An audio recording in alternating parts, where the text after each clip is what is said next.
En producción propia tocamos muchos temas y entendemos que algunos requieren una breve explicación adicional. Así que os damos la bienvenida a las píldoras sonoras de la salud de la humanidad.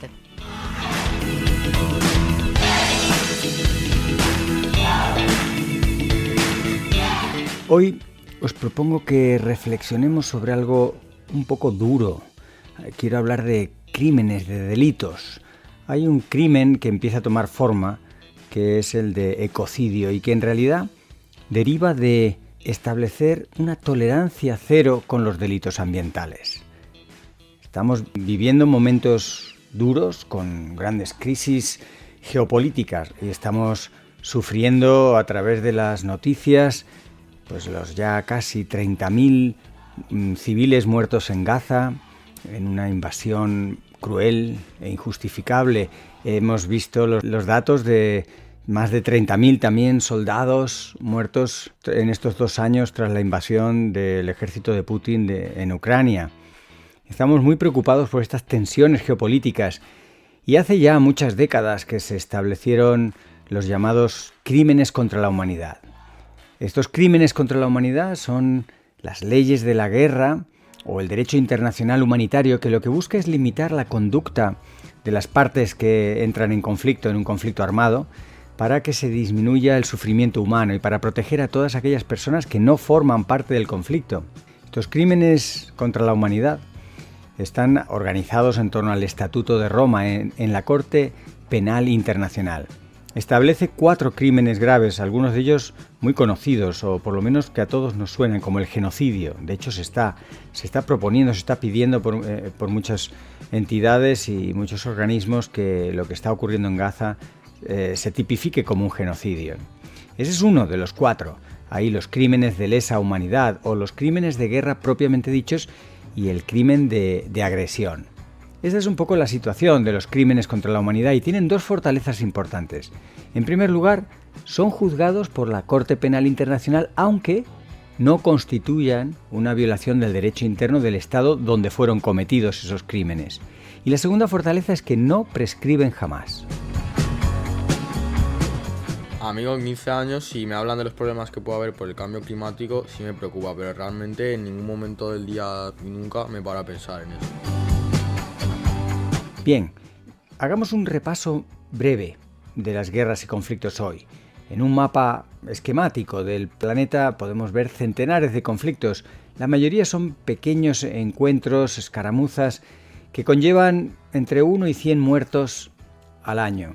Pero nos vamos a bastantes guerras que llevan entre 1.000 y 9.000 muertos, o estas guerras ya mayores, como las que hemos mencionado, en las que se llevan más de 10.000 muertos al año.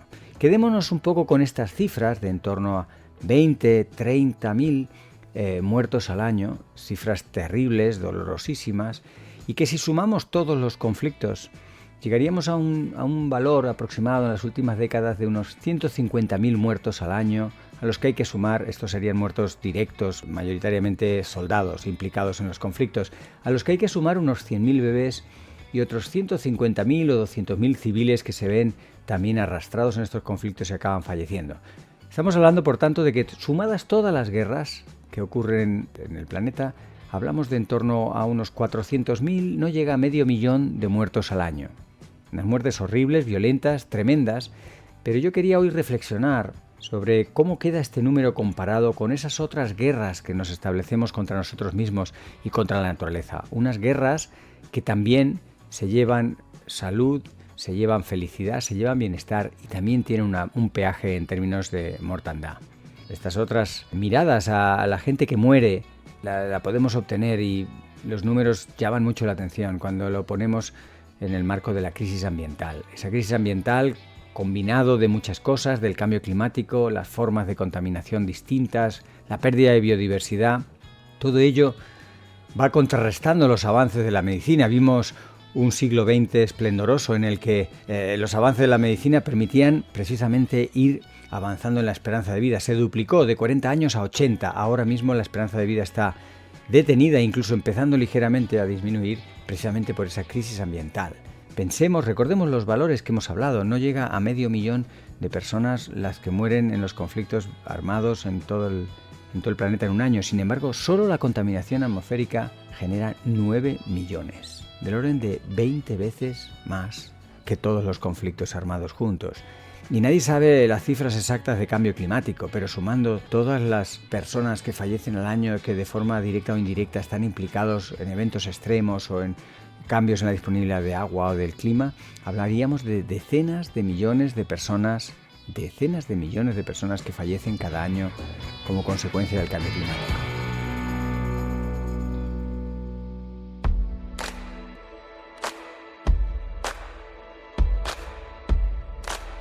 Para ponerlo también en el contexto bélico, el cambio climático equivale a que a los muertos de la Segunda Guerra Mundial, cada 10 años del cambio climático actual generan la misma mortandad que toda la Segunda Guerra Mundial.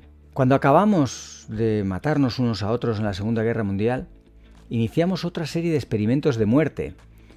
Entre los años 1945 y 1996, durante ese medio siglo, realizamos más de 2.000 ensayos nucleares en el Océano Pacífico, normalmente en atolones remotos, en pequeñas islas, en lugares poco habitados.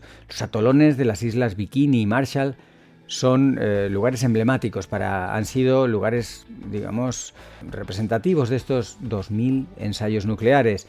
Y actualmente estos atolones siguen siendo inhabitables para los seres humanos por su elevadísimo nivel de radiaciones gamma. El agua, los mariscos, las plantas no son aptas para el consumo humano. Existe un gran riesgo de cánceres como la leucemia y el cáncer de tiroides entre habitantes de islas que están a centenares de kilómetros del epicentro de todos estos experimentos de muerte, ¿no? Una amenaza que sigue evolucionando, porque aunque en el año 96 se acordó detener estos experimentos, y ya llevamos más de 30 años, en torno a 30 años de un cese en estos experimentos radiactivos, tenemos lo que se conoce como un ataúd nuclear, una instalación de cemento en las Islas Marshall, donde se confinan los residuos más peligrosos, con mayor radiactividad. Pues bueno, ahora la subida del nivel del mar, como consecuencia del cambio climático, está poniendo en riesgo de que estos residuos radiactivos del ataúd nuclear de las Islas Marshall, resultantes de todos esos experimentos de muerte, tengan salida al mar y por tanto puedan seguir causando problemas no solo ambientales, sino de salud humana. Algunas de estas cosas que explica Fernando hasta yo las entiendo, que tengo 11 años. La generación interbellum, la generación grandiosa, la generación silenciosa y la generación de los baby boomers sumados a la generación X son las 5 generaciones que durante el siglo XX han arruinado media Tierra, medio planeta. Ahora tenemos 3 generaciones, la generación Y o millennials, la generación Z, la generación alfa. 3 generaciones que se encuentran con media Tierra destrozada por experimentos o destrozada no intencionadamente, pero el caso es que muy afectada, ¿no? El futuro está en entredicho. El cambio climático es una de esas causas de alteración y de preocupación, y es un conflicto en sí mismo, ¿no? Es una tensión tremenda, es la representación de un choque entre nuestra civilización y los límites ecológicos, físicos, químicos de la Tierra. No es lo único que el ser humano de alguna manera confronta en el planeta, confrontándose a sí mismo. El uso nada sostenible del agua, un bien común, un bien imprescindible, que se convierte en algunos casos en una mercancía y que en muchos casos se utiliza con total negligencia e irresponsabilidad, está generando muchos muertos y muchas dificultades. Necesitaremos, según la Organización Meteorológica Mundial, 1/3 más de agua de aquí a mediados de siglo, y no sabemos de dónde la vamos a sacar. Hoy en día 1/3 de las personas no tiene agua suficiente. Por si fuera poco, la contaminación urbana y agrícola está poniendo en riesgo también 1/3 de esa escasa agua que queda en el planeta y que necesitamos muchísimo. La Unión Europea en unas décadas estará sufriendo un incremento tremendo de esta aridez que de momento está restringida a los países del sur. En este escenario, con cambio climático, con una gestión insostenible del agua, países como España dedican una tremenda superficie de cultivos a regar, a gastar agua para producir más, unos alimentos que no hacen falta, porque producimos mucho más de lo que hace falta para alimentar a la humanidad. y precisamente lo hacemos en las zonas más secas, donde hace más calor y más sol, y por tanto, si traemos ese agua de algún lado, se logra mayor productividad. Esto es una tremenda locura que tiene consecuencias. Así, por ejemplo, el Parque Nacional de Doñana dejó de ser el año pasado reserva de la biosfera precisamente por esa gestión irresponsable del agua. No hay agua para regar tanto cultivo de regadío legal o ilegal. Estas son de las primeras consecuencias, pero violar la ley, cometer estos fraudes de ley, agarrarnos a una ley para violar otra, hacernos trampas a nosotros mismos, el fraude ambiental, económico, social y sanitario tiene tremendas consecuencias. Es muy injusto, es muy desesperante. Y aquí es donde vienen al socorro de la humanidad las leyes, la justicia. La justicia no es suficiente, pero es imprescindible para contener, en cierto modo, o ayudar a contener esta hemorragia de problemas ambientales que están afectando a nuestra salud. Pero tenemos que tener muy claro que la justicia, en el día a día, no está diseñada para impartir justicia, ese concepto general de valor, sino para mantener el status quo, para mantener las cosas que se acordó en determinado momento que había que mantener. En segundo lugar, otra limitación del sistema jurídico es que las leyes llegan tarde, son reactivas, por tanto, tiene que pasar algo para que se hagan esas leyes y normalmente se quedan cortas. En tercer lugar, somos especialistas en incumplir las leyes. Países como España, por ejemplo, siempre están entre los países que más normativas incluyen, especialmente la normativa medioambiental. La legislación ambiental en países como España se toma como una mera recomendación, no como si fuera una ley que no se puede transgredir, sino se toma como si fuera una recomendación que, bueno, si vemos que se puede, se cumple, pero si no, no.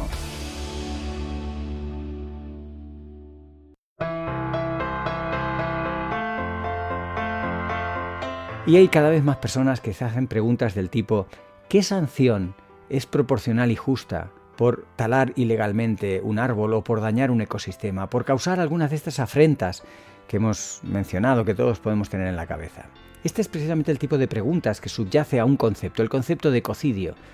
Ese concepto de ecocidio que va tomando fuerza sale del análisis histórico de que nuestra civilización ha estado destruyendo vidas y ecosistemas también en tiempos de paz. Precisamente con mayor intensidad en tiempos de paz. Tenemos esos crímenes de guerra, pero como hemos visto, las cifras de personas afectadas por los conflictos bélicos, con todo lo dramático y violento e inexcusable que pueda ser, empalidece con las personas afectadas por la sobreexplotación del agua, por el cambio climático, por las formas de contaminación, por la pérdida de biodiversidad. Y precisamente ahí es donde quieres aportar algo la organización Stop Ecocidio, que es la organización internacional con sedes en muchos países que está intentando luchar, que está avanzando significativamente por el reconocimiento de un quinto tipo de crimen internacional. El crimen denominado ecocidio, que lo podríamos definir como cualquier acto ilícito o arbitrario en el sentido de que los daños serían excesivos en relación con la ventaja social o económica prevista, perpetrado ese daño a sabiendas de que existe una probabilidad sustancial de que cause daños graves al medio ambiente que sean extensos o duraderos. Esa sería la definición de ecocidio. Y esto nos permitiría de alguna manera salir del túnel, porque, digamos, por las buenas y explicando que estas cosas conviene no hacerlas, no estamos logrando grandes progresos. Así que quizá la salida a esta encrucijada con el cambio climático, con todas estas grandes afrentas a los bosques, a los océanos, al agua dulce, sea también incrementar las sanciones y las repercusiones jurídicas de estos delitos. Y Bélgica, por ejemplo, ya ha dado un paso firme. Bélgica se ha convertido en el primer país europeo en reconocer el ecocidio como delito internacional. Lo ha encajado en su marco jurídico. Y la Unión Europea va avanzando. Está recrudeciendo las sanciones y da luz verde en este 2024 a un nuevo listado de delitos ambientales. Y ha creado la figura de delito cualificado, que es en realidad equiparable al ecocidio. Está ya muy próximo a que la Unión Europea en su conjunto entienda, adopte y empiece a poner en práctica este concepto de ecocidio. Los individuos y las empresas que cometan estos delitos cualificados, podrían enfrentar penas de cárcel, penas de hasta 10 años de cárcel, 5, 6, 8 años si no hay muertes implicadas y hasta 10 años o quizá en un futuro algunos más si muere alguien en esa destrucción de ecosistemas. Para las empresas, estas sanciones económicas podrían representar entre el 3 y el 5% de toda su facturación mundial anual. Estaríamos hablando de más de 20 millones, entre 20 y 40 millones de euros, lo que podrían ser estas sanciones. Y los Estados miembros podrán decidir si persiguen delitos penales que no hayan tenido lugar en su territorio, de modo análogo a estos crímenes contra la humanidad. Si te ha interesado hasta aquí, Producción Propia aún tiene más cosas para ti. Todo esto es una reacción a constatar que hemos dado la espalda a la naturaleza. Y esto de dar la espalda a la naturaleza nos está trayendo muchos problemas de salud física, mental, está generando tensiones sociales y nos está poniendo realmente en una situación que debemos evitar por todas las razones del mundo. Y empiezan a haber buenas noticias. Creo que mucha gente ha oído hablar que hace un par de años las Naciones Unidas declararon un nuevo derecho humano universal, un derecho humano universal a un medio ambiente limpio y saludable, que por fin está ahí y que ya puede empezar a utilizarse para, desincentivar estas acciones que puedan llevar consecuencias ambientales. Y tenemos la propia naturaleza dándonos maravillosos ejemplos de por qué deberíamos respetarla y por qué su potencia nos puede ayudar. Los atolones del Pacífico que mencionábamos, esos que estaban en las islas Marshall o Bikini, en lugares con arrecifes de coral, bullen de vida hoy en día. 20, 30, 40 años después de haber sido destrozadas con experimentos radiactivos, hay multitud de especies de flora y fauna. Y sorprende la presencia de tiburones y de peces de vida larga, longevas, especies que son capaces de contrarrestar los efectos de esta radiación gamma.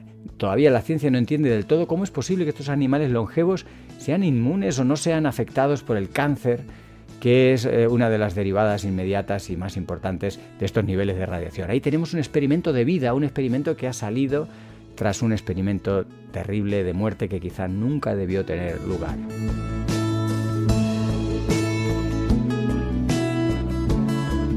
Todo esto creo que es material de reflexión para que pongamos realmente la civilización patas arriba.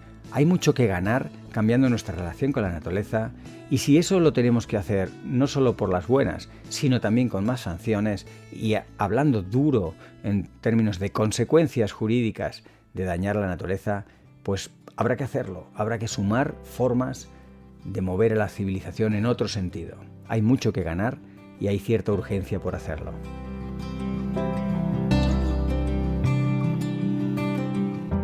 Gracias por escucharnos. Esperamos que esta breve píldora sonora te haya resultado interesante. Permanece atento que vendrán más y mejores. Y no olvides seguir los episodios más extensos de Fernando Valladares en Producción Propia, el podcast de la salud de la humanidad.